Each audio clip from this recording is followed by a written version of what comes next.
আসসালামু আলাইকুম রহমতুল্লাহি ওয়া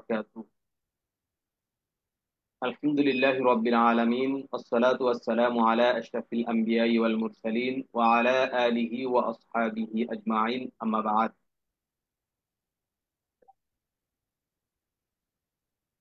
ইন্টারন্যাশনাল দাওয়া ইউনিভার্সিটির আয়োজনে আল জামিয়াতুল ইসলামিয়া দারুল উলুম বাংলাদেশের সার্বিক তত্ত্বাবধানে ডিপ্লোমা ইন তাফসিরুল কোরআন এন্ড ইসলামিক স্টাডিজ বিভাগের আজকের এই ইফতেতাহি দর্স তাফসিরুল কোরআন বিভাগের ইফতেতাহি দর্সে আমাদের সামনে আজকের এই দর্শে সবক প্রদান করার জন্য ইতিমধ্যে আমাদের সাথে যুক্ত হয়েছেন বরেণ্য মুফাসসিরে কোরআন, আন্তর্জাতিক ইসলামী বিশ্ববিদ্যালয় চট্টগ্রামের সম্মানিত অধ্যাপক ডক্টর মাওলানা বি এম মফিজুর রহমান আল আজহারি হাফিজাহুল্লাহ। আজকের এই চমৎকার আয়োজনে সভাপতিত্ব করছেন ইন্টারন্যাশনাল দাওয়া ইউনিভার্সিটির সম্মানিত চেয়ারম্যান এবং আল জামিয়াতুল ইসলামিয়া দারুল উলুম বাংলাদেশের সম্মানিত মহাপরিচালক মুফতি আবু বকর সিদ্দিক আদ-দাঈ হাফিজাহুল্লাহ। সম্মানিত ওলামায়ে হযরত, সম্মানিত শিক্ষার্থীবৃন্দ, আমরা মহাগ্রন্থ কুরআনুল কারীম থেকে তেলাওয়াতের মাধ্যমে আমাদের আজকের এই চমৎকার আয়োজন আমরা শুরু করতে চাই। শুরুতেই পবিত্র কালামে হাকিম থেকে তেলাওয়াত করার জন্য আহ্বান জানাচ্ছি আমাদের জামিয়ার শিক্ষার্থী মাওলানা আবু মুসাকে। কুরআনুল কারীম থেকে তেলাওয়াত নিয়ে আসছেন মাওলানা আবু মুসা। السلام عليكم ورحمة الله وبركاته. ওয়ালাইকুম আসসালাম ওয়া রাহমাতুল্লাহ। أعوذ بالله من الشيطان الرجيم. بسم الله الرحمن الرحيم. إن الذين قالوا ربنا الله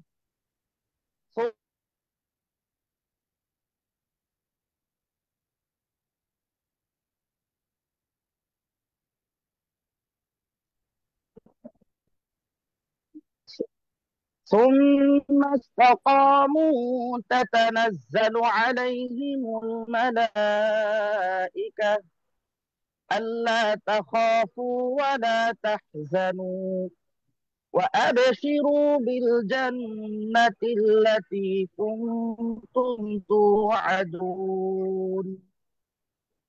نحن أولياؤكم في الحياة الدنيا وفي الآخرة ولكم فيها ما تشتهي أنفسكم ولكم فيها ما تدعون.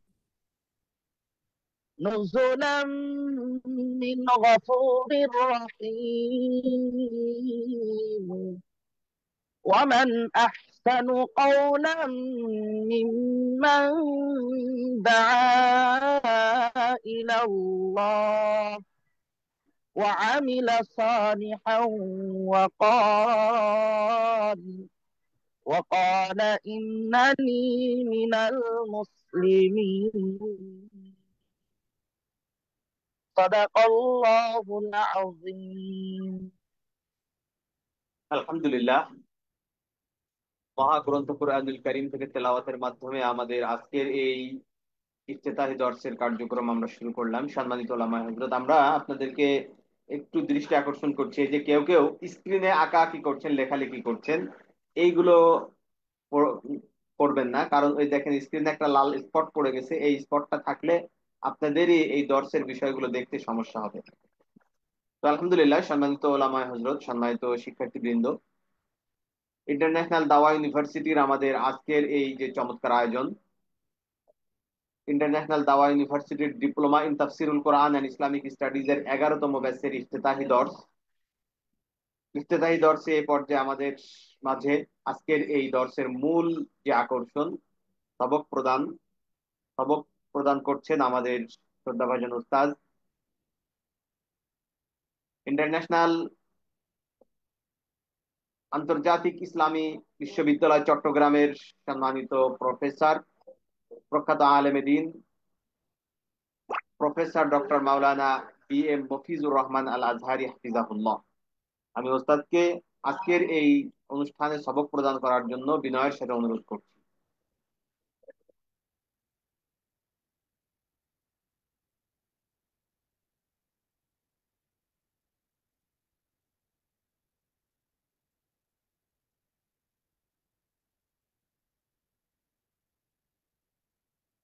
স্যার, আমাকে শোনা যায় স্যার?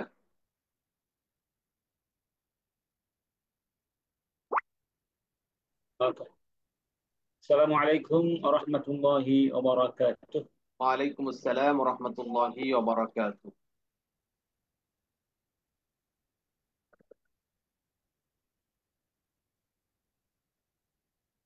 الحمد لله رب العالمين والعاقبة للمتقين والصلاة والسلام على سيد المرسلين محمد وعلى آله وصحبه أجمعين. أما بعد، فأعوذ بالله من الشيطان الرجيم. بسم الله الرحمن الرحيم. أفلا يتدبرون القرآن أم على قلوب أقفالها؟ صدق الله العظيم. International Da'wah University،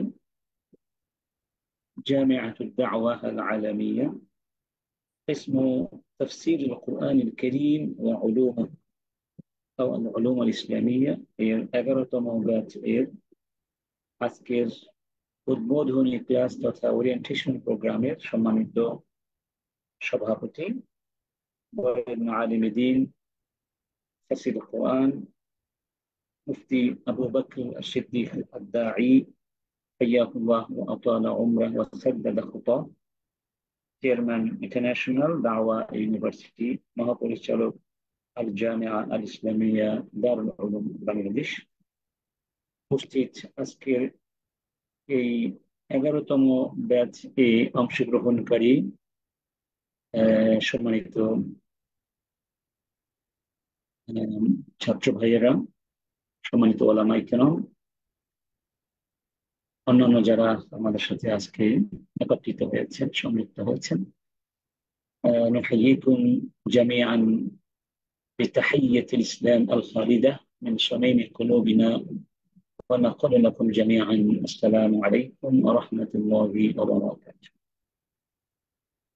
আজকের এই ওরিয়েন্টেশন প্রোগ্রামে بهذا البرنامج التوجيهي يسرنا أن نرحب بكم جميعا ترحيبا قلبيا حارا ومنتهزا بهذه الفرصة الطيبة العاطرة. نتمنى لكم جميعا كل التوفيق والسداد، ونشكر الله سبحانه وتعالى الذي جمعنا في رحاب هذه الجامعة وفي رحاب قرآنه الكريم المتمثل في هذه الدورة القرآنية التفسيرية العظيمة. আজকের এই অধিবেশনে সবাইকে স্বাগত জানিয়ে আন্তরিক শুভেচ্ছা জ্ঞাপন করে আজকে আমরা সংক্ষিপ্তভাবে আমাদের আলোচনা শুরু করতে যাচ্ছি। যারা আজকের এই আয়োজনে অংশগ্রহণ করেছেন তাদেরকে সাথে পেয়ে এবং তাদের সাথে আজকের এই সুযোগ গ্রহণ করে একত্রিত হওয়ার এই সুবর্ণ সৌভাগ্যকে আমরা আনন্দের সাথে গ্রহণ করছি। আমরা আশা করছি যেন এই দাওরা বা এই কোর্স আমরা সবাই সুন্দরভাবে কাঙ্ক্ষিতভাবে সুসম্পন্ন করতে পারি এবং যে লক্ষ্য উদ্দেশ্য স্বপ্ন নিয়ে আমরা এখানে গঠিত হয়েছি, আল্লাহ পাক যেন সেই স্বপ্নকে পরিপূর্ণভাবে বাস্তবায়ন করে দেন। সবাই বলছি আমিন। আজকের এই ছোট্ট প্রোগ্রামে বা ছোট্ট আলোচনায় আমি কয়েকটি পয়েন্ট নিয়ে কথা বলবো। سوف نشرح أمامكم بعض النقاط الأساسية المهمة التي স্যার, একটু আপনাকে একটু করি, আপনার ওইখানটা ফুল অন্ধকার, আপনার ছবিটাই টোটাল দেখা যাচ্ছে না, যদি আপনার ভিডিও অন করা। আমার এখানে তো অন্ধকার না, أنا في يعني ضوء জি জি, এবার জি, هذه المشكلة التكنولوجية. ابني الكبير هو الذي حل هذه المشكلة، ونحن القدماء الشيوخ يعني ينقصنا كثيرا العلم بالتكنولوجيا الحديثة، فنحن نتأسف على هذا. آم، آه، يعني ماذا نقول، الإعجاج. على كل حال، أول ما نريد أن نتكلم به هو مفهوم التفسير لغة واصطلاحا، وأهمية التفسير، ثم نتحدث عن أيضا من باب التكملة الحاجة إلى دراسة علوم التفسير، لنصل إلى بعض النقاط الأساسية الأخرى تتمثل في الشروط الذي يجب توفرها في من يريد أن يقوم بتفسير القرآن الكريم. بالإضافة إلى ذلك سوف نبين لكم إن شاء الله بعض الأدبيات أو بعض الآداب المهمة التي يجب أن يتحلى بها المفسر للقرآن الكريم. أيها الإخوة، أيها العلماء الأجلاء، التفسير علم يبين معاني القرآن الكريم. أنا سوف أشرح لكم وأتكلم إليكم من خلال الشاشة، من خلال المقالة، من خلال ما عرض عليكم على الشاشة عبر هذا البرنامج. فأرجو منكم التنبيه والانتباه إلى الشاشة وما ورد أو ظهر على الشاشة من المعلومات. التفسير علم يبين معاني القرآن الكريم من حيث دلالتها على مراد الله عز وجل، وله أهمية بالغة في فهم معانيه.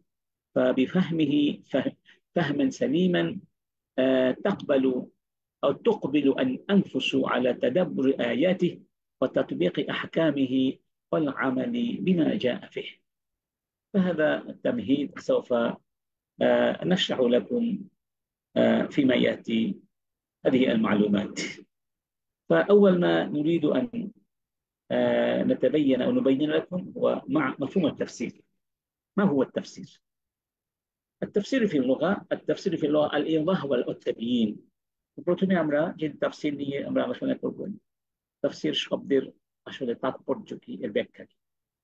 আমরা যে কোনো শব্দের ব্যাখ্যা আমরা যেভাবে অভ্যস্ত হয়েছি দুই ভাবে জানার চেষ্টা করি। একটি হচ্ছে মিন হাইসুল লুগা ও মিন হাইসু আল ইসতিলাহ। فالتفسير لغة الإيضاح والتبيين অর্থাৎ পরিষ্কার করা, স্পষ্ট করা, ব্যাখ্যা করা, বিবরণ দেয়া ইত্যাদি। আর এটি তাফসীরের যে টেকনিক্যাল বা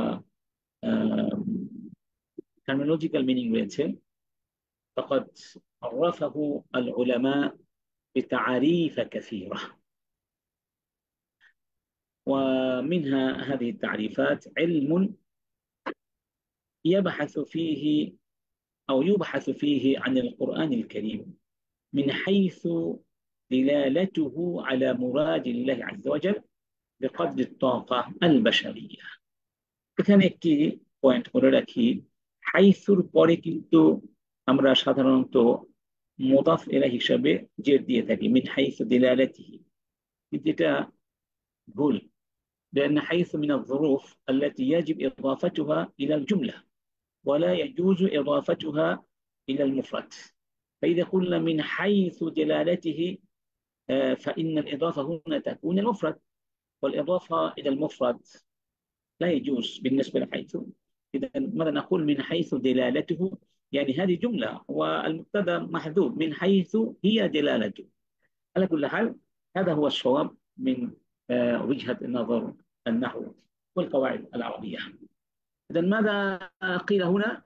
علم يبحث فيه عن القرآن من حيث دلالته على مراد الله بقدر الطاقة البشرية. فالله سبحانه وتعالى أعطانا بعض القدرات، فقدراتنا وإمكانياتنا ومعلوماتنا محدودة। আমাদেরকে আল্লাহ শক্তি দিয়েছেন, জ্ঞান দিয়েছেন, এটা আসলে সীমাবদ্ধ। এই মানবীয় সীমাবদ্ধ শক্তি দিয়ে, জ্ঞান দিয়ে আল্লাহ সুবহানাহু ওয়া তাআলার মুরাদ, তার উদ্দেশ্যকে কি করা, আহ, প্রকাশ করার জন্য, তার উদ্দেশ্য বোঝার জন্য যে শাস্ত্র আছে কোরআন নিয়ে গবেষণা করার জন্য, সেটি হচ্ছে التفسير. وهناك تعريف آخر يعني يتقارب، هذه التعريفات كلها متقاربة কাছাকাছি অর্থ সম্পন্ন সবগুলোই. علم يبحث فيه عن أحوال الكتاب العزيز من جهة نزوله وسنده وأدائه وألفاظه ومعانيه المتعلقة بالألفاظ والمتعلقة بالأحكام. إذا علم التفسير هو علم يبحث عن أحوال القرآن الكريم الكتاب العزيز، يبحث عن أحوال، وهذه الأحوال تتمثل في نزول القرآن، في سند القرآن، في بأداء القرآن وألفاظه ومعانيه وهكذا. يعني كل ما يتعلق بالقرآن، نزوله وسنده وأداؤه وألفاظه ومعانيه. فالحديث والعلم الذي يبحث عن كل هذه الأمور يسمى بعلم التفسير. وقريب من هذا التعريف تعريف آخر: علم يعرف به فهم كتاب الله المنزل على نبيه محمد صلى الله عليه وسلم وبيان معانيه واستخراج أحكامه وحكمه. فالقرآن الكريم يحتوي على معاني، يحتوي على أحكام، وكذلك لحكم كثيرة. وهذه المعاني وتلك الحكم وتلك الأحكام لا يمكن التعرف عليها إلا من خلال التفسير. فالتفسير القرآني يهدف إلى استخراج وانتزاع هذه الأشياء من القرآن الكريم، وهذا العلم الذي يعرف به هذه الأشياء يسمى بعلم التفسير. মোটামুটি কথা হচ্ছে ইলমু তাফসীর এর মাধ্যমে আমরা কোরআনুল কারীমের বিভিন্ন দিক, বিশেষ করে কোরআনুল কারীমের মধ্যে আল্লাহ সুবহানাহু ওয়া তাআলার যে অর্থগুলো রয়েছে, মুরাদগুলো রয়েছে, আল্লাহ পাক যা বলতে চেয়েছেন, যে সমস্ত বিধান আমাদের উপরে দান করেছেন বা প্রবর্তন করেছেন, সেই বিধানগুলো, কোরআনের অন্তর্নিহিত হিকমত গুলো, প্রজ্ঞাগুলো, কোরআনের তাৎপর্যগুলো, কোরআনের যে নানামুখী সৌন্দর্য রয়েছে, এই সব কিছু সামগ্রিকভাবে যে শাস্ত্রের মাধ্যমে আমরা জানতে পারি, বুঝতে পারি, সেটি হচ্ছে ইলমু আত-তাফসীর। والآن ننتقل إلى نقطة أخرى: أهمية التفسير والحاجة إليه. التفسير من أهم العلوم الإسلامية وأشرفها وأعلاها منزلة. هذا مما لا نشك في أحد، أن علم التفسير هو أهم وأجل وأعظم العلوم الإسلامية، لأنه يتعلق بأعظم كتاب، بكتاب الله سبحانه وتعالى. ولهذا قلنا أنه يستمد شرفه من كتاب الله لتعلقه ببيان معانيه وأحكامه وحكمه. فبما أو من حيث أن التفسير يتعلق ويرتبط بالقرآن الكريم، فهذا الارتباط القرآني أو الارتباط بالقرآن الكريم يستمد منه هذا الشرف العظيم.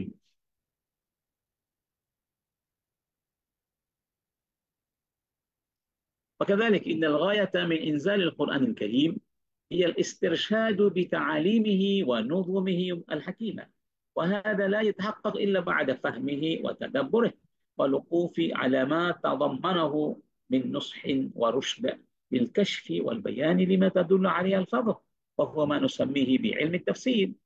إذن هذه الغاية هي التي أيضا تضفي إلى هذا العلم شرفا عظيما ومكانة عظيمة. به يحصل التذكر والاعتبار ومعرفة هداية الله في العقائد والعبادات والمعاملات والأخلاق، ليفوز الأفراد والجماعات بالخير العاجلة والآجلة.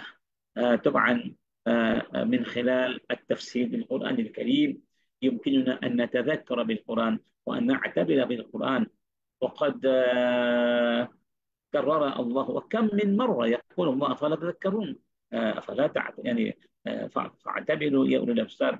فالأمر بالاعتبار والأمر بالتذكر ورد مكررا في القرآن الكريم في أكثر من مكان، وهذا التذكر وذلك الاعتبار إنما يمكن تحققهما من خلال معرفة هداية الله في القرآن الكريم، مما يتعلق بالعقيدة أو بالعبادة، وكذلك بالمعاملة، وكذلك بالأخلاق. فكما نعلم أن العلوم الإسلامية أن جميع الأحكام الإسلامية إما أن تكون مما يتعلق بالعقيدة أو مما يتعلق بالعبادة أو بالمعاملات والأخلاق. إذا هذه الأشياء كلها يمكننا أن نعرفها من خلال تفسيرنا للقرآن الكريم. والغاية العظمى من كل ذلك هو الفوز بالخير آجلا وعاجلا. فالقرآن كله خير، كله بركة، كله بركة. كتاب أنزلناه إليك مبارك ليدبروا آياته وليتذكر أولو الألباب. إذا هذه الآية تشرح لنا وتبين لنا الغاية العظمى من إنزال هذا القرآن العظيم، ألا هو أن ننهال من بركة هذا الكتاب। আল্লাহ রাব্বুল আলামিন এখানে যে কথাটি আমাদের বোঝাতে চাচ্ছেন যে আমরা যেন এই কিতাবের বরকত থেকে বরকত গ্রহণ করতে পারি, বরকতের অফুরন্ত ফলপ্রদ ধারার ভিতরে অবগাহন করতে পারি। আমরা যেন এই কিতাবকে তাদাব্বুর করতে পারি এবং তাদাব্বুরের মাধ্যমে আমরা তাদাক্কুর করতে পারি। والحاجة إلى علم التفسير، حاجة الأمة إلى علم التفسير ماسة، لأن به يفهم المراد بكلام الله. وتشتد هذه الحاجة مع مرور الزمن والابتعاد عن عصر النبوة، وذلك لعدم قدرة جميع الناس على تفسير القرآن الكريم لأسباب منها. يعني أن الصحابة الذين كانوا يعايشون النبي صلى الله عليه وسلم كان بإمكانهم أن يسألوا النبي كلما يعرض لهم أي مشكلة، أي سؤال، أي عارض. أما نحن فقد ابتعدنا عن زمن الصحابة، ابتعدنا عن زمن الرسول الكريم رسول الله صلى الله عليه وسلم. وهذا البعد الزماني يترتب منه شدة الاحتياج إلى علم التفسير. لماذا؟ لأسباب، ومنها بعض ألفاظ القرآن الكريم تحتمل عدة معان مع أن المراد واحد منها، ويتوقف تحديده على قرائن تخفى على كثير من الناس। فهناك آيات قرآنية অনেক আয়াত এমন আছে যে তার একাধিক অর্থের সম্ভাবনা আছে, কিন্তু একাধিক অর্থ থেকে মাত্র একটি অর্থই উদ্দেশ্য। অনেক ক্ষেত্রে সেই একটি একাধিক অর্থের ভেতর থেকে কোন অর্থটি মুরাদ বা উদ্দেশ্য সেটি নির্ধারণ করা যায় কিছু কারাইনের মাধ্যমে, কিছু আলামতের মাধ্যমে বা পারিপার্শ্বিকতার মাধ্যমে, যা অনেকেই যা বুঝতে পারে না, অনেকের কাছে সেটা অস্পষ্ট হয়ে থাকে। ইদান তিলকাল কারাইন، তিলকাল আলামাত، তিলকাল আদিল্লা، তিলকাল মুহিতাত التي تثبت وتحدد وتعين المعنى المراد من بين المعاني الكثيرة المحتملة لا يمكن فهمه، لا يمكن تحقيق ذلك إلا إذا عرفنا معاني ألفاظ القرآن الكريم. ومعرفة ألفاظ القرآن الكريم أيضا تتوقف على العلم بتفسير القرآن الكريم، أو إنه مما يتعلق بتفسير القرآن الكريم. تذكر أن أسلوب القرآن الكريم في أعلى درجات البلاغة والبيان، فيحتاج في فهمه الإلمام بأساليب اللغة العربية. وهذا شيء واضح، إن القرآن الكريم مليء ومفعم بالأوجه البلاغية والبيانية، فيه ما فيه من البديع، من وجوه البديع. وهذه الوجوه البلاغية والأسرار البلاغية والبيانية كيف نفهمها إلا إذا كان لدينا إلمامات، إلا إذا كان لدينا علم بأساليب اللغة العربية. فالعلم بتلك الأساليب اللغوية التي تعد من أهم العلوم التي نحتاج إليها في تفسير القرآن الكريم.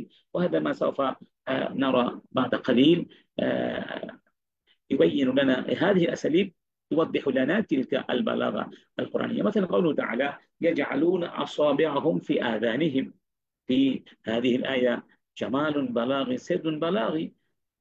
يقول الله يجعلون أصابعهم في آذانهم، هذه يقال أصابع، أنقل الأصابع. الأصابع تطلق على هذه الأجزاء كلها. وهل يمكن إدخال الأصابع كلها في الأذن؟ لا يمكن، لا يمكن إدخال ولا إصبع واحد. فكيف يقول الله يجعلون أصابعهم في آذانهم؟ في وجه بلاغي، في سر بلاغي. يعني ليس المراد به إدخال الأصابع كلها في الأذن، إنما المراد به إفهام الناس كم كان هؤلاء أصيبوا بالرعب، أصيبوا بالخوف، حتى لو أمكنهم إدخال أصابع كلها في الأذن لأدخلوها। তাহলে যেহেতু পুরো আঙ্গুলটা কানের মধ্যে ঢুকানো সম্ভব না, এখানে আল্লাহ পাক বলছেন তারা তাদের আঙ্গুলগুলো কানের মধ্যে ঢুকিয়ে ফেলেছিল বা ঢুকাচ্ছিল। এখানে আসলে বোঝানো হয়েছে তারা কতটা ভয় পেয়েছিল, তাদের ভয়টা এত বেশি ছিল তারা পারলে গোটা আঙ্গুলগুলো হাতগুলো একেবারে কানে ঢুকিয়ে ফেলতো। এটা হচ্ছে মিন বাবিল বালাগা। هذا من جمال القرآن الكريم. انظر إلى قوله تعالى: فما ربحت تجارتهم. هل التجارة تربح أم التاجر يربح؟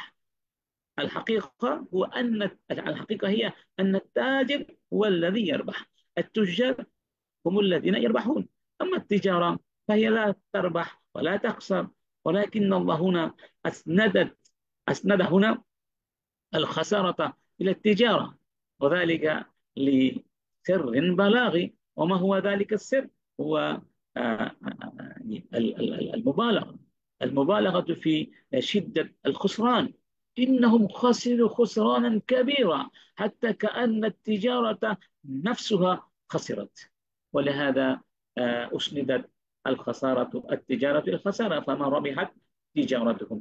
وهكذا نجد في القرآن، في صدور القرآن، في آيات القرآن، في ألفاظ القرآن معاني بلاغية عظيمة، وهذه المعاني وهذه الأوجه البلاغية توضح وتبين لنا مدى روعة الجمال الذي يتسم به القرآن الكريم.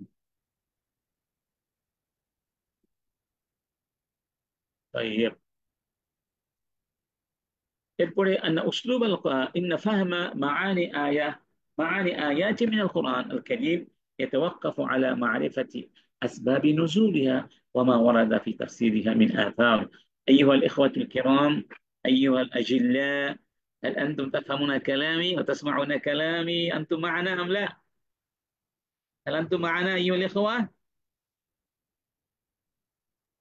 إن شاء الله نريد منكم التنبيه، يعني ركزوا معنا و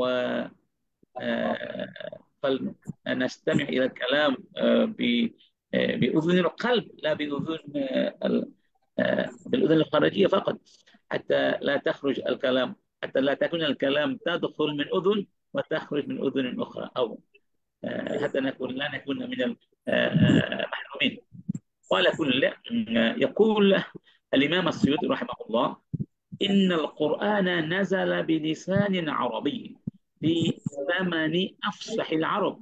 ইমাম সুয়ুতি বলছেন যে কোরআনুল কারীম আরবি ভাষায় নাজিল হয়েছিল এমন একটা যুগে, যে যুগটিকে বলা হয় জামানু আফসাহিল আরব, মানে সবচেয়ে শ্রেষ্ঠ যুগ, আরবদের শ্রেষ্ঠ যুগ, এবং যেই যুগের মানুষগুলো সবচেয়ে বিশুদ্ধ ভাষায় কথা বলবে। তাহলে বিশুদ্ধ ভাষীদের যুগে, বিশুদ্ধ আরবি ভাষার যুগে, আরবি ভাষার শ্রেষ্ঠত্বতার যুগে কোরআনুল কারীম নাজিল হয়েছিল।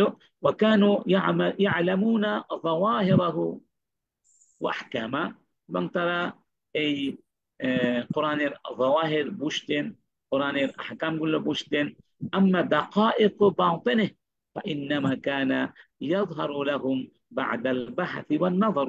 فإن القرآن الكريم والآيات القرآنية لها معنيين: معاني ظاهرة ومعاني باطنة. بمعنى هناك معاني واضحة يفهمها الجميع، ومعاني دقيقة، معاني لطيفة، معاني خفية، معاني غامضة، وهذه المعاني لم تكن تظهر لهم إلا من بعد البحث الدقيق والنظر العميق. فهذا النظر العميق وهذا البحث الدقيق ما كان يمكن لكل واحد، يعني حتى الصحابة لم يكونوا على درجة واحدة، على مستوى واحد من الإلمام باللغة العربية، من التعمق والتبحر في اللغة العربية، مع سؤالهم النبي صلى الله عليه وسلم في الأكثر، ونحن محتاجون إلى ما كانوا يحتاجون إليه وزيادة على ذلك।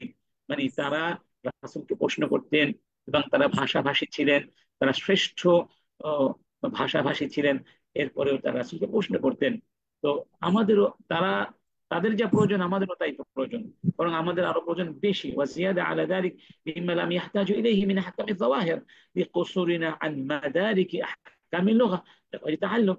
সেটা হচ্ছে তারা তো আরবি ভাষাভাষী ছিলেন, এই জন্য তারা আহকাম ও যাওয়াহির গুলো এমনিতেই বুঝতেন। কিন্তু আমরা তো অনেকে তাও বুঝি না, কারণ আমরা তো আরবি ভাষা জানি না। আরবি ভাষা না শিখলে আমরা কিভাবে আমরা বুঝবো? ইদান মাদারিকুনা عاجزة عن إدراك أحكام اللغة حتى إلى أن نتعلم اللغة، فنحن أشد الناس حاجة إلى التفسير. يعني خلاصة الكلام، إن الحاجة إلى التفسير للقرآن الكريم كانت ماسة، كانت ملحة حتى في زمن الصحابة، وهذه الحاجة تشتد وتكثر في أيامنا هذه أو لغير العرب بالذات. এখন আমরা যেটা আলোচনা করবো সেটা হচ্ছে শুরুত আল মুফাসসির ওয়া আদাব। এই দুটো আলোচনা করে আমি শেষ করবো ইনশাআল্লাহ। আমি ভয় পাচ্ছি আমি আমার ছাত্র ভাইদের বা আমাদের সম্মানিত ওলামায়ে কেরামদের বিরক্তির কারণ হয়ে দাঁড়িয়েছি কিনা। أنا أخاف قد أكون أتسبب في إزعاجهم أو تذمرهم وسآمتهم وكآبتهم. على كل حال يعني نتمنى ونرجو من الجميع التركيز معنا على هذه النقاط. قال الإمام ابن الجزي: اعلم أن الكلام على القرآن يستدعي الكلام في 12 فنا من العلوم. هذه النقطة جميلة جدا. يقول هذا الإمام الكبير ابن الجزي، يعني كل من يريد أن يتحدث وأن يتكلم عن القرآن أو أن يتعرض لتفسير القرآن الكريم يجب عليه أن يكون لديه إلمام بهذه العلوم 12 أو 12. ما هي؟ هي التفسير والقراءات والأحكام والنسخ والحديث والقصص والتصوف وأصول الدين وأصول الفقه واللغة والنحو والبيان. هذه هي أمهات أو أم العلوم، أمهات العلوم. هذه هي الفنون الأصيلة، الفنون الجوهرية، الفنون التي تمثل ركائز تمكن الإنسان المسلم من فهم مراد الله سبحانه وتعالى في كتابه العزيز. إذا هذه العلوم لا بد منها। এই উলুমগুলো আমাদের সবার। এখন কথা হচ্ছে যে التعمق والتخصص والتوسع في كل من هذه الفنون أصبح من المستحيل. يعني نحن نعيش في عصر التخصص. من تخصص في التفسير قد يكون لديه التخصيص في الفنون الأخرى، فمن تخصص في أصول الفقه لم يتخصص في الفقه. فالمهم يعني التخصص في كل فن، التخصص في كل مادة، هذا قد لا يمكن لكل واحد، ولكن مما يلزم على كل واحد هو الإلمام بالأصوليات، بالأساسيات، بالجوهريات. يعني هذه الفنون وهذه العلوم يجب أن نعلمها من حيث أساسياتها، يعني أن نعلم أساس الأسس لهذه العلوم. فأما التفسير فهو المقصود بنفسه، وسائر هذه الفنون أدوات تعين عليه أو تتعلق به أو تتفرع منه. ومعنى التفسير شرح القرآن وبيان معناه والإفصاح بما يقتضيه بنصه أو إشارته أو فحوى، كما قلنا لكم فيما سبق. هناك نقطة مهمة هي، وهذه الشروط إنما هي لتحقيق أعلى مراتب التفسير. يعني من أراد أن يصعد ويتسلق ويسمو إلى أعلى، إلى إلى إلى القمة، إلى أوج من مراتب التفسير، فعليه أن يتعمق فيها. أما المعاني العامة التي يستشعر منها المرء عظمة مولاه التي يفهمها الإنسان عند إطلاق اللفظ الكريم، فهي قدر يكاد يكون مشتركا بين عامة الناس، وهو المأمور به للتدبر والتذكر، لأن الله سبحانه وتعالى سهله ويسره، وذلك أدنى مراتب التفسير. ما معنى هذا الكلام؟ معنى هذا الكلام يقول الله سبحانه وتعالى: ولقد يسرنا القرآن للذكر فهل من مدكر. كم من مرة كرر الله هذه الآية 4 مرات في سورة القمر. لماذا؟ وهذه الآية تدل على أن هناك قدرا مشتركا بين عامة المسلمين، يعني فهموا المعاني العامة من القرآن، تلك المعاني التي توضح لنا عظمة الله، توضح لنا عظمة القرآن، والتي توضح لنا الأحكام الأساسية التي نحتاج إليها. هذه المعاني العامة هي يمكننا أن نفهمها، أو يمكن لكل واحد أن يفهمها حتى ولو لم يكن متخصصا أو متعمقا في العلوم الإسلامية وهذه الفنون المذكورة. তাহলে কোরআনের যে সাধারণ অর্থগুলো আছে, যে অর্থগুলোর মাধ্যমে একজন মুসলিম তার দৈনন্দিন জীবনকে পরিচালিত করতে পারে, যে অর্থগুলোর মাধ্যমে একজন ব্যক্তি আল্লাহর আগামা বুঝতে পারে, কোরআনের শ্রেষ্ঠতা বুঝতে পারে, সেগুলো কিন্তু সবাই বুঝতে পারে। هذا هذا هو القدر المشترك بين جميع المسلمين الذين لديهم أدنى علم القرآن. إذا هذا يعتبر أدنى مراتب التفسير. أما أنتم أيها العلماء الأجلاء، نريد منكم أن تكونوا، أن تصلوا إلى قمة مراتب التفسير، وأن تصبحوا، أن يصبح كل منكم مرجعا ومصدرا لهذا الفن العظيم. ولهذا يجب علينا أن نهتم بهذه العلوم المذكورة.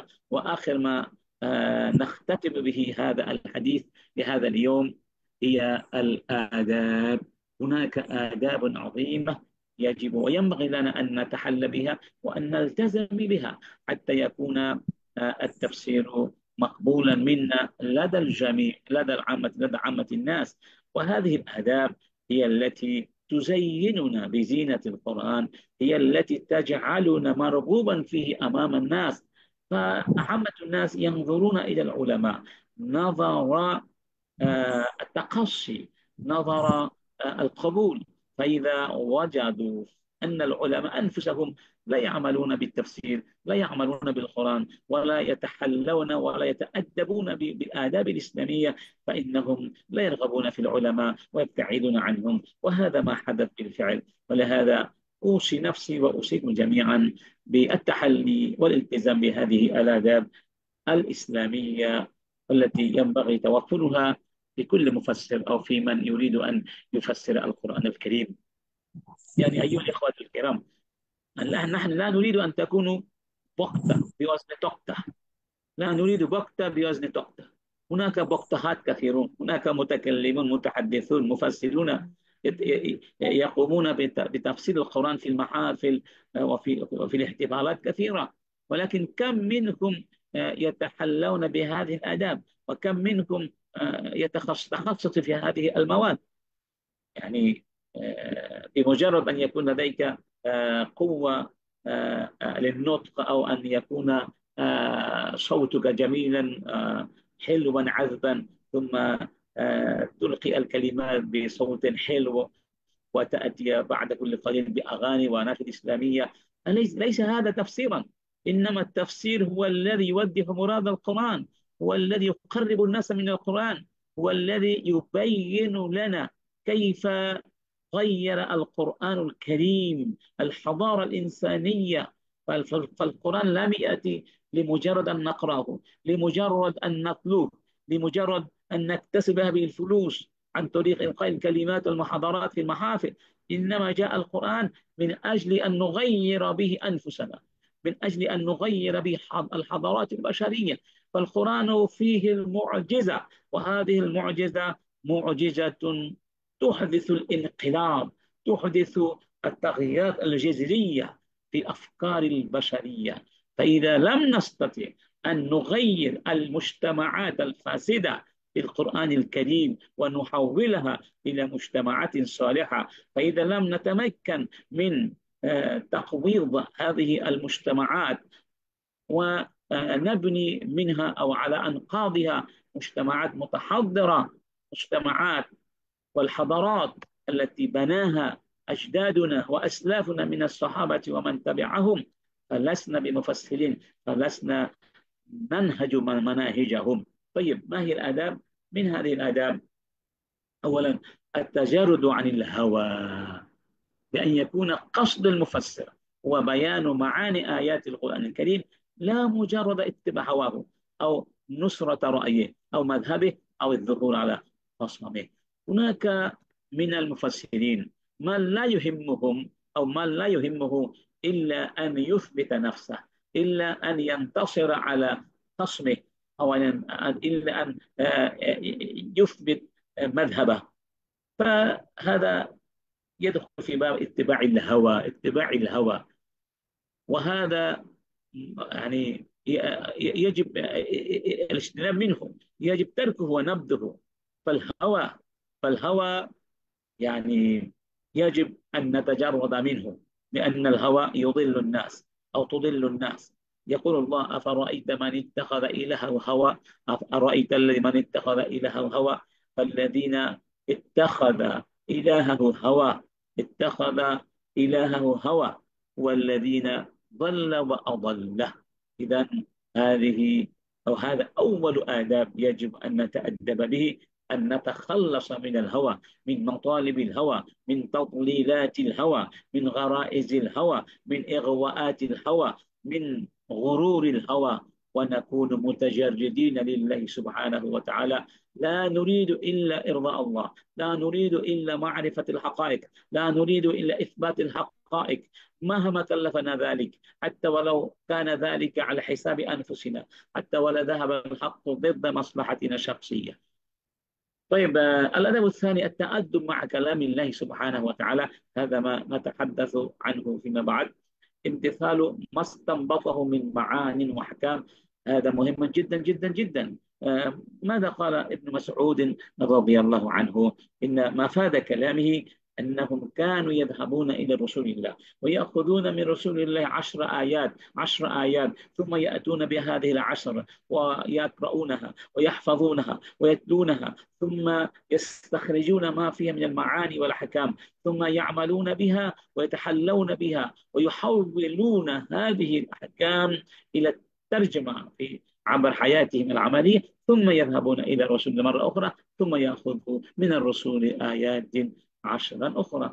هذه كانت من صفات الصحابة، مما جعلهم قدوة، مما جعلهم في المستوى الأعلى من القدوة. وحتى أصبح القرآن وحياتهم شيئين متلازمين، يعني أصبح القرآن والحياة شيئا واحدا من الصعب، حتى لدرجة استصعب علينا أن نفرق بينهما. فإذا استطعنا أن نحول القرآن إلى واقع حياتنا، وأن نحول واقع حياتنا هو القرآن، فإننا كنا قد يعني أصبحنا مؤهلين، ذا أهلية وكفاءة لأن نقوم بتفسير القرآن الكريم. ومن آداب أيضا آداب التفسير، آداب المفسر، تحري الأقوال الصحيحة في تفسير الآيات، وعدم التجرؤ على تفسير القرآن الكريم بغير علم. طبعا هذا أعظم أدب. فتفسير كلام الله سبحانه وتعالى ليس شيئا هين، ليس شيئا هينا، ليس ككلام أحد من الآخرين، فهو كلام الله. والحديث في كلام الله من غير علم من أعظم الجرائم. يقول الله: ولا تخف ما ليس لك به علم.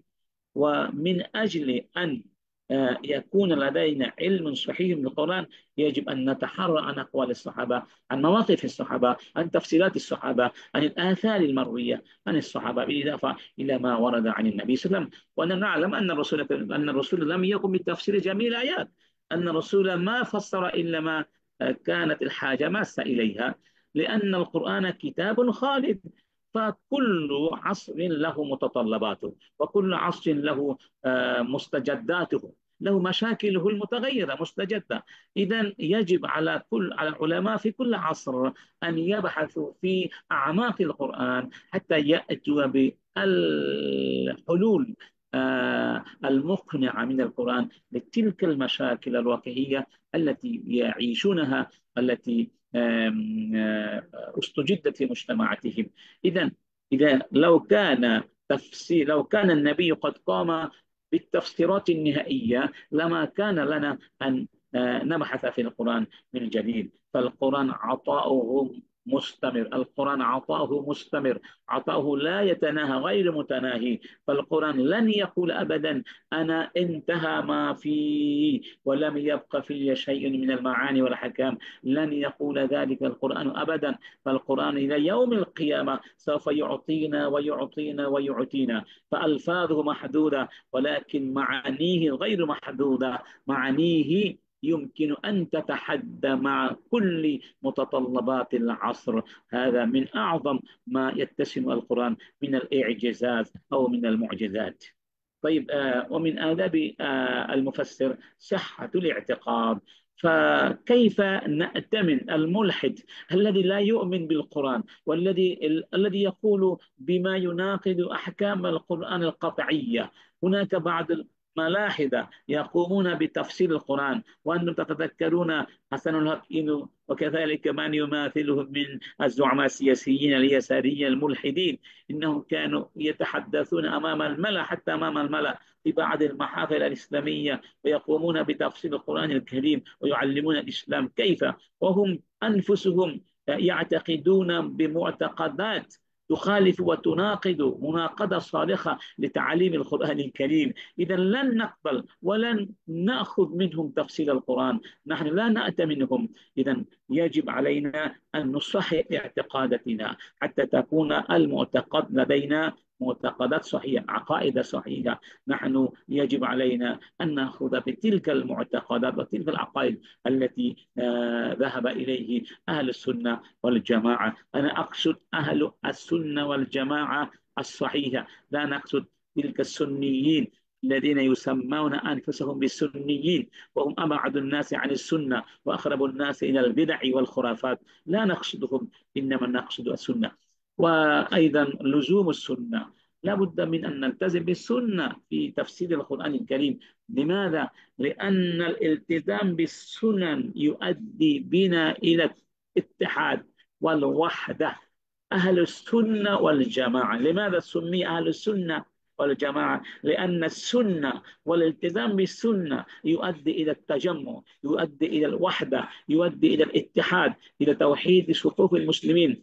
فكلما أخذ المسلمون وتمسك المسلمون والتزم المسلمون بالسنة، كلما كان وحدتهم واسعة، وحدتهم قوية. وكلما ابتعدوا عن التمسك بالسنة كلما تفرقوا واختلفوا. فإذا ما أردنا توحيد المسلمين، صفوف المسلمين، وحدة المسلمين، يجب علينا أن نلتزم بالسنة. بالإضافة إلى أن السنة تعتبر أعظم مصدر لتفسير القرآن الكريم بعد القرآن نفسه. فالقرآن يفسر بعضه البعض، ثم يأتي رتبة السنة الذي لأن الرسول قد كلف في شرح الكتاب، أنزلنا لتبين ما نزل إليهم. يقول الله وأنزلنا إليك الكتاب لتبين للناس ما نزل إليهم. وكذلك الإخلاص والتفويض، أي إخلاص القصد عند تفسير القرآن الكريم وتفويض المراد بآياته إلى الله عز وجل، وعدم الجزم بأن ما وصل إليه من معان هو مراد الله عز وجل من كلامه قطعا. هذه نقطة مهمة جدا جدا جدا جدا. انظروا ماذا كان عادات العلماء الكبار القدماء. إنهم لم ينسى أبدا قولهم والله أعلم والله أعلم والله أعلم. لماذا كانوا يقولون والله أعلم؟ لأنهم ما جزموا بأن ما قالوا هم، بأن ما وصلوا إليه من المعاني إنها مراد الله قطعا. فقد يكون المراد غيره، ونحن لا نكلف إلا بما لدينا من الوسع. لا يكلف الله نفسا إلا ما هي الآية؟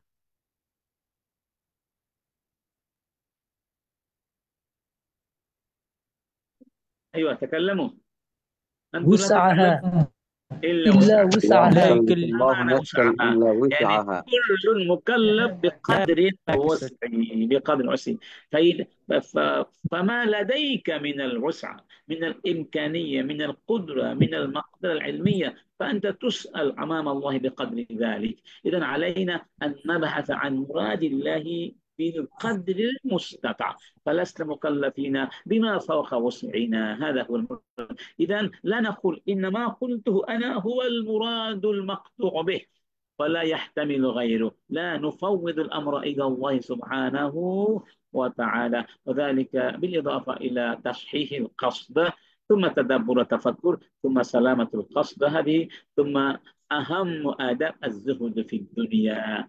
ولذلك قال أبو طالب الطبري: وإنما يخلص له القصد إذا زهد في الدنيا، لأنه إذا رغب فيها لم يؤمن أن يتوسل به إلى غرض يصده عن صواب قصده ويفسد عليه صحة عمله. فمن كان قصده حصول الدنيا، فمن كان قصده إلى تحقيق مطالبه الفانية، فإنه لا يؤتمن على تفسير القرآن الكريم. يقول الله: ومن كان يريد الحياة الدنيا زينتها نوفي إليهم أعمالهم فيها وهم فيها لا يبخسون، أولئك الذين ليس لهم في الآخرة إلا النار وحبط ما صنعوا فيها وباطل ما كانوا يعملون. إذا المفسر القائم بتفسير القرآن الذي كرس حياته وجهوده في سبيل العلم بمراد القرآن يجب أن يكون زاهدا في الدنيا، لا نقول تاركا في الدنيا، فالدنيا أيضا يجب علينا أن نعمل لها. الله يقول: ولا تنس نصيبك من الدنيا. هذا شيء. أما الإقبال على الدنيا إقبالا كاملا، أما ألا يهمنا إلا الدنيا ومطالبها الفانية ومصالحها الفانية ومتعها الفانية، فإن هذا مما يجعل المرء غير صالح لأن يكون مفسرا للقرآن الكريم. ما رأيكم بعد كل هذا في أولئك الذين لا يهمهم من الوعظ والمحافل إلا جمع الفلوس وكسب الفلوس، إلا تحقيق الشهرة والسمعة، إلا أن يكون ممن نسميهم فايرال وقت، يعني كل من يهمه أن يكون فايرالا، أن يكون أن يذيع صيته، أن ينتشر شهرته، أن أن يزيد في ماله وثرواته الفانية. أعتقد أن هؤلاء يجب أن يتوبوا إلى الله، ونحن علينا أن نراجع أنفسنا مرارا ومرارا. أنا لا أقول إن أخذ المواصلات والإكرامية، ما نسمي إكرامية، حرام، إنما نقول ألا يهمنا ذلك. كل ما يهمنا هو نشر علم القرآن، هو الدعوة إلى الله، هو إشاعة نور الله. أما ما عدا ذلك من آه، آه، يعني الفلوس والنقود والمكاسب المادية، هذه يجب أن نضعها إلى جانب. والله سبحانه وتعالى يقول: وما من دابة في الأرض إلا على الله رزقها ويعلم مستقرها ومستودعها كل في كتاب مبين وهو الذي خلق السماوات والأرض في 6 أيام وكان عرشه على الماء ليبلوكم أيكم أحسن عملا. إحسان العمل هو كل ما يهمنا. أنا أشكركم جميعا على أنكم استمعتم إلينا وأصغيتم إلينا، وأنا أتعبتكم كثيرا. بقي نقطة واحدة كما قلت لكم وعدتكم: والتأدب مع الله. تأدب مع الله يعني ألا نتكلم في القرآن بكلام لا يليق بالقرآن، بكلام لا يتناسب مع مكانة الله وعظمة الله سبحانه وتعالى. مثلا في ككلمة ما في قول تعالى: فبما رحمة من الله. يعني بعضهم قالوا هنا ما زائدة، ما الزائدة. الزائدة لا نقول في القرآن بأنه زائدة. لماذا؟ لأن الزائد لا معنى له، والقرآن منزه من كلام له، من كلام لا معنى له، فالتأسيس أولى من الإهمال. هناك قاعدة تقول: التأسيس أولى من الإهمال أو من التكرار. بمعنى إذا وجدنا كلمة، آية، يمكننا أن نحملها على معنى جديد، هذا أحسن من أن نقول أنه ليس له معنى، أنه زائد، أنه تكرار. إذا تأسيس معنى جديد أولى من التكرار، وكذلك حمل كلمة على معنى أولى من عدم حملها على معنى، لأن القرآن لا يمكن أن يكون فيه شيء لا نحتاج إليه. طيب يعني هذه أعراف فقهية. أرى المفسرين يقول ليس كمثله شيء وهكذا. إذا لابد أن نتأدب مع القرآن الكريم، لابد أن نتأدب مع الله سبحانه وتعالى، لابد أن نتسم بجميع الأوصاف، الشروط المتوفرة يجب توافرها في المفسر. نقطة أخرى أيضا مهمة جدا، وهي موهبة، موهبة التفسير. نعم، ننتهي بهذا. ما المراد بالموهبة؟ يقول الشيخ أبو شبهة، أقول: وعلم الموهبة ثمرة من ثمرات التقوى، والتقوى لها معنيان: معنى النفسي ومعنى ظاهري. فالمعنى النفسي هو خشية الله ومراقبته في السر والعلن، وهذا هو المراد بقول النبي صلى الله عليه وسلم: التقوى ها هنا، التقوى ها هنا، التقوى ها هنا. المراد بالتقوى وخشية الله. أما المعنى الظاهري هو الاستقامة على الدين، وذلك بامتثال المأمورات واجتناب المنهيات. يعني نريد بذلك أن من يتقي الله ويخشى الله ويمتثل أوامره فالله يهبه علما نسميه الموهبة. هو العلم الذي لا يمكن الحصول عليه إلا من خلال التقوى، كما قال الإمام السيوطي: وهو علم يورثه الله لمن عمل بما علم.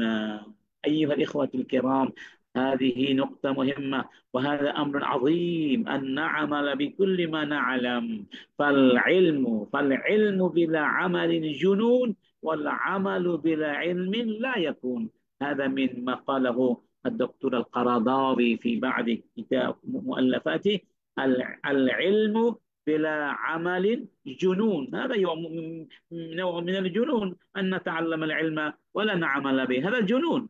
وأما أن نعمل دون أن يكون لدينا علم صحيح فهذا لا يكون، هذا العمل لا يقبل. إذا نحن العلماء علينا أن نعمل بكل ما نعلم. فالعمل مع العلم هو من أعظم الآداب التي يجب علينا أن نتسم بها وأن نتحلى بها وأن نزين بها أنفسنا، حتى نكون قدوة، حتى نكون أسوة لبقية الناس، لعامة الناس.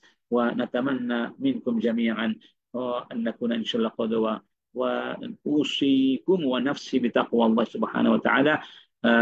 ونكتفي اليوم بهذا القدر، ونشكر جميع الإخوة الذين حضروا معنا، ونخصص وأخص بالشكر الأستاذ فضيلة الشيخ أبو بكر الداعي، لأنه دعانا لأن نكون معكم، وأتاح لنا هذه الفرصة أن نكون مع حضراتكم ومعاليكم وفضيلتكم في مثل هذه البرامج العظيمة المباركة. ونتمنى من الله أن يجعل هذه الدورة دورة مثمرة، دورة بناءة، دورة تغير أفكارنا وسلوكياتنا، تزودنا بالمزيد والمزيد والمزيد من المعلومات الأساسية في تفسير القرآن الكريم. ونكتفي بهذا القدر، ونشكركم جميعا مرة أخرى، والسلام عليكم ورحمة الله وبركاته. الحمد لله। الحمد وعليكم لله। السلام ورحمة জামিয়াতুল আলম হযরত, আমরা এতক্ষণ যাবত অত্যন্ত মূল্যবান দর্শ গ্রহণ করলাম আমাদের সম্মানিত উস্তাজ ডক্টর BM মফিজুর রহমান আল আজহারি হাফিজাহুল্লাহ উস্তাদের কাছ থেকে। সম্মানিত আলম হযরত, আমরা উস্তাদের কাছ থেকে আপনাদের জন্য প্রশ্নোত্তর পর্বের একটি সংক্ষিপ্ত جزاك الله خيرا. সংক্ষিপ্ত যদি جزاك الله خيرا আজকের দর্শ أحسن সংশ্লিষ্ট الجزاء. কোনো প্রশ্ন উস্তাদের কাছে থাকে তাহলে আপনারা এখন সংক্ষেপে করতে পারেন। উস্তাদ, আপনাদের দু একটা প্রশ্নের একটু উত্তর দেবেন যদি থাকে। জি, ওলামা ইকরাম, মাইক অন করে দর্শ সংশ্লিষ্ট দু একটা প্রশ্ন যদি থাকে উস্তাদের কাছে আপনারা করতে পারেন।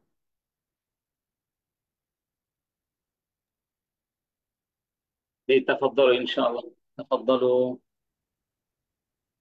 জি ওলামা হযরত, কারো কোনো প্রশ্ন আছে কি আজকে দর্শ সংশ্লিষ্ট?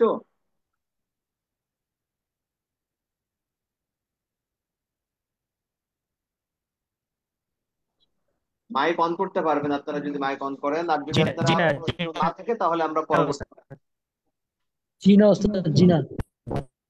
طيب إن شاء الله، أعتقد ليس لديهم سؤال لأنهم علماء كبار الحمد لله. শুকরান, আলহামদুলিল্লাহ। সম্মানিত ওলামা হযরত, তাহলে আমরা আমাদের দর্স এখানে শেষ করলাম। আপনারা আহ দেখেছিলেন যে আমাদের আজকের এই দর্সে সভাপতিত্ব করছেন, আমাদের সাথে যুক্ত রয়েছেন ইন্টারন্যাশনাল দাওয়া ইউনিভার্সিটির সম্মানিত চেয়ারম্যান এবং আল জামিয়াতুল ইসলামিয়া দারুল উলুম বাংলাদেশের সম্মানিত মহাপরিচালক মুফতি আবু বকর সিদ্দিক আত-তাই হাফিজাহুল্লাহ। আমি আজকের এই ইফতিতাহি দর্সের এ পর্যায়ে সভাপতির বক্তব্য প্রদান করার জন্য অনুরোধ করছি ইন্টারন্যাশনাল দাওয়া ইউনিভার্সিটির সম্মানিত চেয়ারম্যান মুফতি আবু বকর সিদ্দিক আত-তাই হাফিজাহুল্লাহ। আসসালামু আলাইকুম ওয়া রাহমাতুল্লাহি ওয়া বারাকাতুহু। ওয়ালাইকুম আসসালাম ওয়া রাহমাতুল্লাহ। স্ক্রিন শেয়ারটা রিমুভ করা যায় কিনা জি জি। এবং স্পটলাইট চালু করে দেন।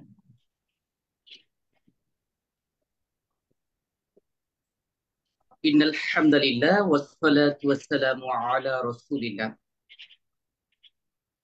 ওয়া আলা আলিহি ওয়া সাহবিহি আজমাইন। ইন্টারন্যাশনাল দাওয়া ইউনিভার্সিটির উদ্যোগে আয়োজিত diploma in Tafsirul Quran and Islamic studies কোর্সে 11তম ব্যাচের সৌজন্যে দারুল উলুম বাংলাদেশের ব্যবস্থাপনায় আজকের এই চমৎকার আয়োজনে উপস্থিত আমাদের সম্মানিত অতিথি, আন্তর্জাতিক খ্যাতিসম্পন্ন মুফাসসির কোরআন, ইন্টারন্যাশনাল ইসলামিক ইউনিভার্সিটি চিটাগং এর সম্মানিত প্রফেসর ডক্টর বি.এম. মফিজুর রহমান আল আজহারি হাফেজাহুল্লাহ, উপস্থিত দাওয়া ইউনিভার্সিটির সম্মানিত লেকচারার এবং কোঅর্ডিনেটর তাফসীরুল কুরআন বিভাগের মুফতি মাওলানা শামীম হুসাইন সাবিত, দেশ বা প্রবাস দুবার নিকট থেকে যারা সংযুক্ত হয়েছেন আজকের এই দর্শে, সকলকে জানি অন্তরের অন্তঃস্থল থেকে হৃদয় নিগাড় ভালোবাসা মিশ্রিত সশ্রদ্ধ সালাম ও মোবারকবাদ। I convey all of my gratitude and praises to the Almighty Allah who has given this opportunity to join this class which is related to the Holy Quran.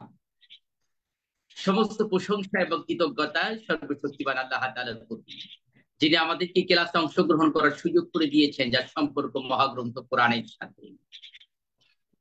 শত সহস্র দুরূদ ও সালাম পেশ করছি যে সকল মহাপুরুষের আবির্ভাবে এই পাপপঙ্কিল পৃথিবী ধন্য হয়েছে, যাদের প্রেমের অমৃত সিঁচনে দুঃখ তপ্ত মানব চিত্ত স্নিগ্ধ হয়েছে, যারা মানব সমাজের কুক্ষিগত কালিমা রশ্মির মধ্য হতে সূর্যের ন্যায় উত্থিত হয়ে মানবতার কুহক দেখেছেন, ধর্মের নবীন কিরণ জ্বালিয়েছেন, তাদের মধ্যে যিনি অন্যতম সাইয়্যিদুল আম্বিয়া মুহাম্মদুর রাসূলুল্লাহ সাল্লাল্লাহু আলাইহি ওয়াসাল্লামের শানে, যার প্রসঙ্গে আল্লাহ তাআলা পবিত্র কোরআন কারীমে 33 নম্বর সূরা আহজাবের 21 নম্বর আয়াতে কারীমায় ঘোষণা দিয়েছেন, লাকাদ কানা লাকুম ফি রাসূলিল্লাহি উসওয়াতুন হাসানাহ, you have indeed a double matter in the messenger of Allah. তোমাদের জন্য রাসূলুল্লাহ সাল্লাল্লাহু আলাইহি ওয়াসাল্লামের জীবনী রয়েছে সর্বোত্তম আদর্শ। সম্মানিত শিক্ষার্থীবৃন্দ, আসলে সভাপতির বক্তব্য মানে কোনো বক্তব্য নয়, বরং অনুষ্ঠানের সমাপ্তি ঘোষণা। অত্যন্ত তাৎপর্যবহ, তথ্য ও তত্ত্ব সমৃদ্ধ সবক প্রদান করেছেন আমাদের সম্মানিত উস্তাজ মুফাসসিরে কোরআন অধ্যাপক ডক্টর বি.এম. মফিজুর রহমান আজহারি হাফেজাহুল্লাহ। এরপরে আর বক্তব্যের প্রয়োজন আছে বলে মনে করি না, শুধুমাত্র আমরা মূল কথাগুলো উপস্থাপন করার চেষ্টা করব। আল জামিয়াতুল ইসলামিয়া দারুল উলুম বাংলাদেশের পক্ষ থেকে আমরা যে তাফসীর বিভাগটি রয়েছে, এটি প্রকৃতপক্ষে ইন্টারন্যাশনাল দাওয়া ইউনিভার্সিটির একটি সাবজেক্ট আমরা পড়িয়ে থাকি। সেদিক দিয়ে এখানে দাওয়া ইউনিভার্সিটির নামেই সনদ হয়, নম্বরপত্র হয়, রেস্ট হয়, সবকিছুই। এবং এই দাওয়া ইউনিভার্সিটির ব্যানারে আমাদের যে কোর্স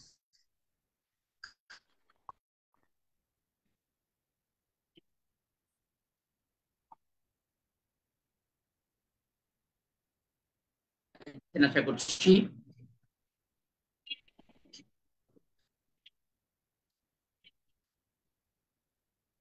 দাওয়া ইউনিভার্সিটির যে এই চলমান কোর্সটি, এখানে আসলেই বাংলাদেশ এবং দেশের বাইরেও আছেন বিভিন্ন বিশ্ববিদ্যালয়ের বিখ্যাত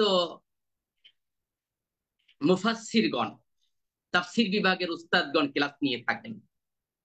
আমাদের জামিয়ার উস্তাদও আছেন। এর বাইরে বাংলাদেশের বিভিন্ন ইউনিভার্সিটি, দেশের বাইরের বিশ্ববিদ্যালয়েরও উস্তাদগণ এখানে ক্লাস নিয়ে থাকেন। তা স্বভাবত আমরা সুযোগ দিয়ে থাকি, কেউ ইফতা পড়ার পাশাপাশি, তাখাসসুস ফি উলুমিল হাদিস পড়ার পাশাপাশি আমার চাইলে এই তাফসিরের কোর্সটিও করতে পারেন। আমাদের এই তাফসিরের কোর্সটি আপনারা জানেন, এটি 6 মাস মেয়াদী। 6 মাস মেয়াদী একটি কোর্স, মোট 72টি ক্লাস হবে এবং 72টি ক্লাসে আমরা 72টি বিষয়ভিত্তিক নোট দিয়ে থাকি। অর্থাৎ 72টি নোট আমরা দেব। বাংলাদেশের অনেক বরেণ্য মশহুর আলোচক বৃন্দ যারা রয়েছেন, তাদের কাছেও অনেকের কাছে 50টির মতো নোট থাকেন, কিন্তু আমরা 72টির মতো বিষয়ভিত্তিক নোট দিয়ে থাকি।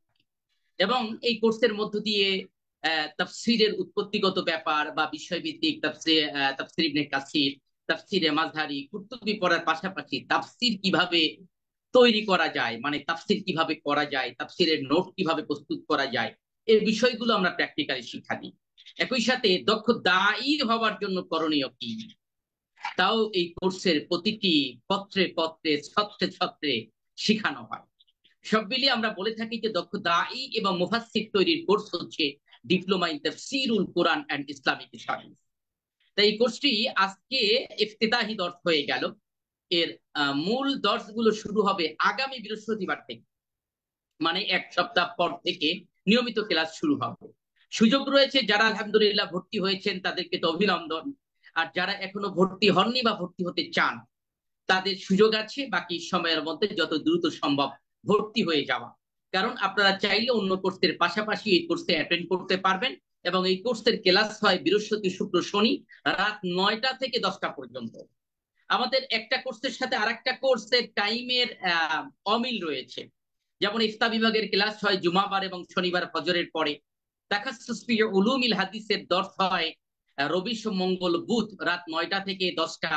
আমাদের দাওরায়ে হাদিসের ক্লাস হয় রবি, সোম, মঙ্গল, বুধ ফজরের পরে। আবার এর বাইরে আমাদের এই যে তাফসীর বিভাগের ক্লাস হচ্ছে বৃহস্পতি, শুক্র, শনি রাত 9টা থেকে 10টা পর্যন্ত। তা আমাদের আপনারা যারা আগ্রহী আছেন, নিজেদেরকে ভালো আলোচক হিসেবে গড়তে চান, ভালো মুফাসসির হিসেবে গড়তে চান, দাওয়াতের ময়দানে যথার্থভাবে ভূমিকা রাখতে চান, আশা রাখছি তারা এই কোর্সটির সাথে যুক্ত হয়ে যাবেন ইনশাআল্লাহ। সম্মানিত শিক্ষার্থীবৃন্দ, পবিত্র কোরআনের সাথে রিলেটেড এই দর্শটি স্বভাবত ভালো মুক্তি হতে গেলেও তাফসীরের জ্ঞান, কোরআনের জ্ঞান থাকা অনেক জরুরি, উলুমুল হাদিসের জ্ঞান থাকা অনেক বেশি জরুরি। সেই কারণেই আমরা সামগ্রিক সকল কোর্সগুলোই রেখেছি। আর আমাদের এই কোর্সটি যেহেতু দাওয়া ইউনিভার্সিটি থেকে সনদ হয়, সেহেতু ওদিকে আমাদের বাকি সবগুলোর সনদ হয় আল জামিয়াতুল ইসলামিয়া দারুল উলুম বাংলাদেশ থেকে, আর তাফসীরের সনদটি হয় ইন্টারন্যাশনাল দাওয়া ইউনিভার্সিটি থেকে। সেহেতু প্রতিষ্ঠান ভিন্ন হওয়ার কারণে এই সনদগুলো আপনাকে আলাদাভাবে সুবিধা দিবে। এবং আমাদের এই সনদ নিয়ে দেশের বাইরে বিভিন্ন ইউনিভার্সিটিতে ভর্তি হয়েছে এমন শিক্ষার্থীও আমাদের বেশ কয়েকজন রয়েছেন। আলহামদুলিল্লাহ, এখানে অনেক দক্ষ উস্তাদগণ ক্লাস নিয়ে থাকেন। আপনারা চাইলে দর্শ অংশ নেবেন। যেই কোরআনের সাথে রিলেটেড আমাদের এই দর্স, আমি ছোট্ট একটি আয়াতে কারিমার বিশ্লেষণ নয়, শুধুমাত্র অনুবাদ করতে চাই। আল্লাহ তাআলা পবিত্র কোরআনে কারিমের 2তম সূরা, সূরা বাকারা 2 নম্বর আয়াতেই বলেছেন, যালিকাল কিতাবু লা রাইবা ফি, this is the book in it is guide and sure. এটা এমন একটা কিতাব যার মধ্যে কোনো সন্দেহের অবকাশ নেই। এই কারণেই আল কোরআন আপন মহিমায় ভাস্বর, চির কল্যাণকর, অপ্রতিদ্বন্দ্বী, মানব মুক্তির মহাস্মারক, মুসলিম মিল্লাতের অমূল্য সম্পদ, বিশ্ব মানবতার মুক্তির কান্ডারি, নবিকুল শিরোমণি মোহাম্মদ মুস্তাফা আহমদ মুজতবা সাল্লাল্লাহু আলাইহি ওয়াসাল্লামের সর্বশ্রেষ্ঠ এবং জীবন্ত মুজিজা। যুগ যুগ ধরে যারা এই কোরআনের ভুল ধরার প্রয়াস চালিয়েছে কিংবা কোরআনের অনুরূপ সূরা কালাম বানানোর প্রয়াস করেছে, তারা ব্যর্থ হয়েছে। রাসূল করিম সাল্লাল্লাহু আলাইহি ওয়াসাল্লামের জীবদ্দশাতে জনৈক সাহাবা কাবা ঘরের গিলাফের উপরে কোরআন কারীমের সবথেকে ক্ষুদ্রতম সূরা, সূরা কাউসারের 2টি আয়াতে কারিমা লিখে রেখেছিলেন। তৎকালীন আরবের উকাজ মেলায় বারবার শ্রেষ্ঠ কবি হিসেবে পুরস্কার প্রাপ্ত কবি নাম তার লাবিদ বিন রাবিয়া। তখনও তার ভাগ্যে কালিমা নসিব হয়নি। সেই লাবিদ বিন রাবিয়ার নজরে যখন পড়ে গেল যে দুইটি পঙ্ক্তি লেখা, তিনি তার কাব্যিক প্রতিভা দিয়ে গবেষণা করে দেখলেন, আরে এটি তো কোনো কবিতার পঙ্ক্তি নয়, বরং এটি কোনো মানুষের জন্য রচনা করাই সম্ভব নয়। তখন তিনি সূরা কাউসারের প্রথম দুটি আয়াতের সাথে মিলিয়ে আরেকটি লাইন লিখেছিলেন, তা ছিল লাইসা হাযা মিন কালামিল বাশার, এটা কোনো মানুষের বক্তব্য নয়। এই কোরআনের আন্দোলনকে, এই কোরআনের উদ্দীপ্ততাকে, এই কোরআনের শক্তিকে নিস্তেজ করে দেওয়ার জন্য যুগে যুগে ষড়যন্ত্র চলেছে।